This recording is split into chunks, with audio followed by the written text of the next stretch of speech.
Henry was the King of France and father-in-law to the King of Spain and Queen of Scots. He had an intelligent wife and several beautiful mistresses. He had 4 sons and 3 daughters and was in great health.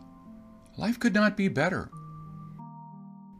Although he was told that he will soon die by a weird-looking doctor called Nostradamus. Yeah. But who could believe such a thing? However, he soon died in a jousting match with Gabriel Montgomery. That prophecy was actually the one that brought fame to the world's most famous prophet, Nostradamus. Since then, every film and book called Nostradamus the Great Seer and praised his accurate predictions on Napoleon and Hitler. But their names were spelled wrong and the details were missing. Remember how I said anyone can twist any quatrain and make it fit? Let me show you an example. Let's look at the quatrain in Century 1, Quatrain 60, quote, "An emperor will be born near Italy, who will cost the empire very dearly. They will say, when they see his allies, he is less a prince than a butcher." Most people have thought that this quatrain was about Hitler, because the word butcher was mentioned. And Hitler was born in Austria, which is not far from Italy. I hate to question the intelligence of people interpreting this quatrain, but I must. If this quatrain can be about Hitler, it may also be about President Trump. Now, don't jump too quickly in calling me crazy. Let me show you why. President Trump was born in Jamaica Hospital Medical Center in New York, less than 13 miles from New York's Little Italy. And did you know Trump owns some interest in the Empire State Building? Actually, he got his real estate interest in the Empire State Building without pain, just through some luck and great deal making. Of course, his gain is at the loss of the owner. Wow. And what else is President Trump famous for? He had little problem turning his back on his allies, right? Like Rudy Giuliani and Chris Christie, who were conveniently forgotten when he made his cabinet picks. To them, he must not be Prince Charming. And did you know President Trump owns a lot of restaurants? Quite fitting to call him the butcher, although he does not really need to touch the knives. So, am I a good decoder or what? But don't take me seriously. I was just kidding. However, I hope I proved my point to you. I know I have some credit left to show you how to twist Nostradamus' words, but instead, let me show you the right way to decode a Nostradamus quatrain. Believe me, you will be speechless. I will show you the same quatrain again and let you decide if I have finally decoded it. First of all, Hitler was not an emperor, but Napoleon was. And it is funny that Nostradamus used the word near Italy instead of in Austria or France. Did you know that Hitler was born in Braunau am Inn, Austria, which is 215 miles from the closest Italian town, Trentino Alto Adige? Yeah, right. That is near Italy by 7 hours driving without traffic. Come on, give me a break. Napoleon was born in Corsica in 1769. Is that part of France? No one knows, because from 1755 till 1769, Corsica was an independent republic. But in 1769, the year Napoleon was born, it was given to Louis XV as part of a pledge for debts by the Republic of Genoa.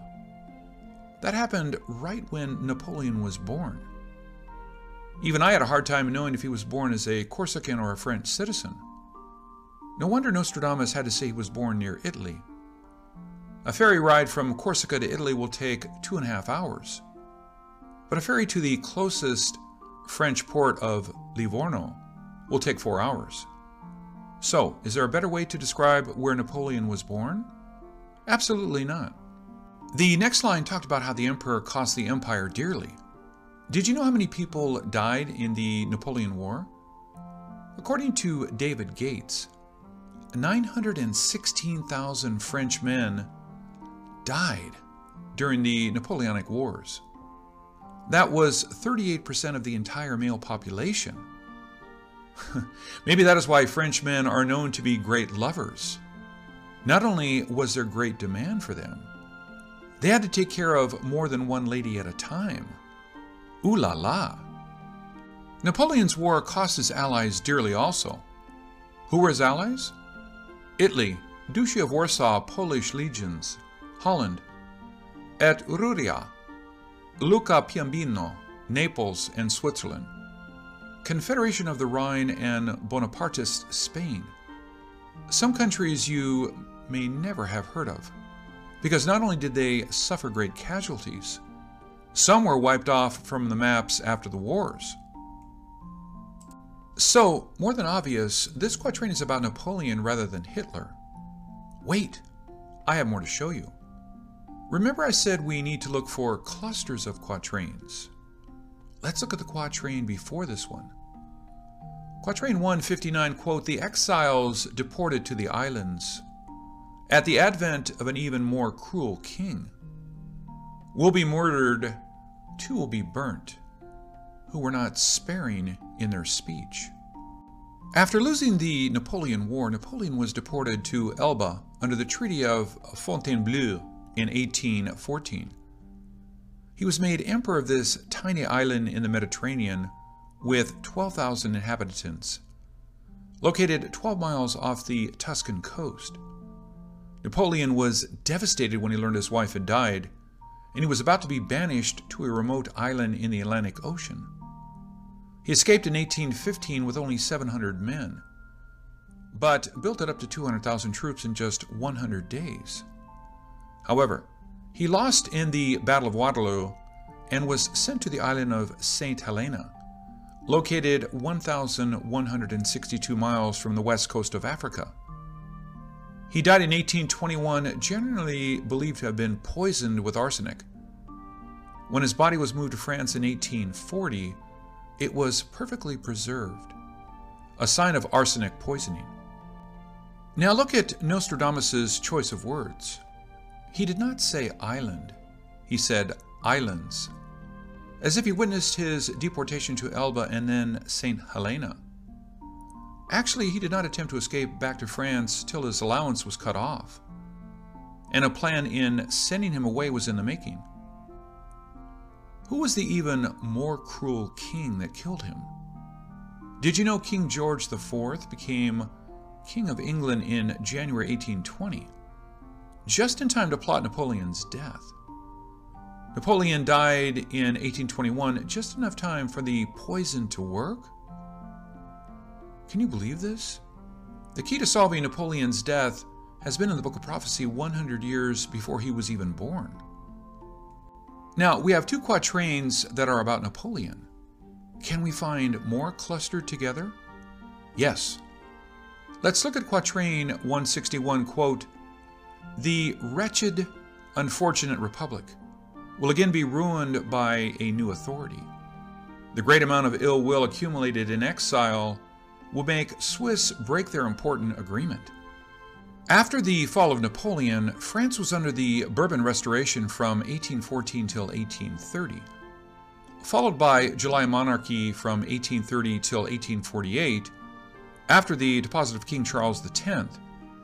Charles X tried to rule with a strong fist, but was forced to abdicate in 1848.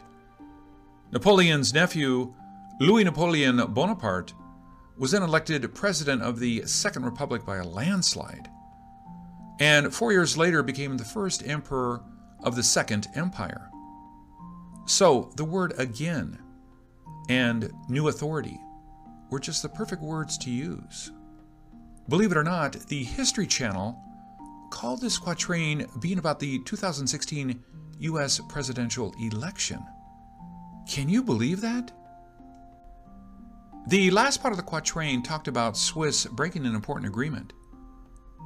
Do you remember Swiss was once part of Napoleon's coalition? In 1803, it was Napoleon's act of mediation that established the Swiss Confederation and granted its sovereignty. However, in 1815, after the fall of Napoleon, the Congress of Vienna made deals with European powers. Swiss became an independent country with expanded territories at the expense of France. Did you know Geneva was extended to cover 15 Savoyard and 6 French parishes? Why would Napoleon's enemy be so generous to their once enemy Swiss? Maybe there were some secret dealings before that caused Napoleon's defeat that were never told, right? This is Ken Peters. Thank you for watching.